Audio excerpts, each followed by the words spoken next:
আসসালামু আলাইকুম ওয়া রাহমাতুল্লাহ।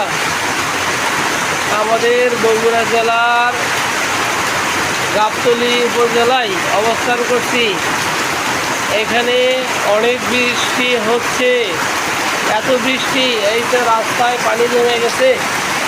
এই দেখেন পানির কত গতি, আল্লাহু আকবার। আল্লাহ তাআলা যা করেন তা আমাদের জন্য কল্যাণকর। আল্লাহু আকবার। বৃষ্টি খুব বেশি হচ্ছে, অনেক বেশি বৃষ্টি হচ্ছে। এই তো আমি আমার এই যে বাসার ভিতর থেকে বেরোনোর জন্য রেডি হয়েছি। এই যে আমার বাইক, ছোটো বাইক, এটা মানে ইজি বাইক, ব্যাটারি চালিত। এই বেরোবো এটা নিয়ে, আর বের হওয়া হচ্ছে না, বৃষ্টি অনেক বেশি বৃষ্টি। এই তো আমি আপনাদেরকে দেখানোর চেষ্টা করছি, এত বৃষ্টি, আল্লাহু আকবার। এই তো আকাশ মেঘাচ্ছন্ন, মনে হচ্ছে বৃষ্টি আর ছাড়বে না।